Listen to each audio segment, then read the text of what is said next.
Guys, ito nga pala yung basic setup ng EcoFlow solar panel at power generator. Nagcha-charge from the sun at nagpo-produce ng libreng kuryente.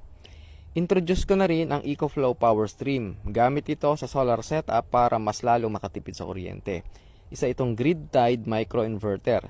Illustrated ang manual kaya mas madaling maintindihan. Ang mga connectors ay hindi interchangeable kaya safe at hindi magkakamali.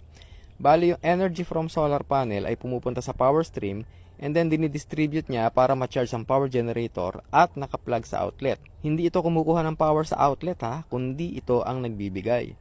Priority ng power stream i-supply ang power from solar panels. Pero kung makulimlim o gumabi na, sa power generator nakukuha ng kuryente. At kung sakaling malobat na ang power generator, saka palang kukuha sa electric service provider / Meralco. Meron din itong kapartner na smart plugs. Ginagamit ito sa mga appliances para ma-sense ng power stream kung gaano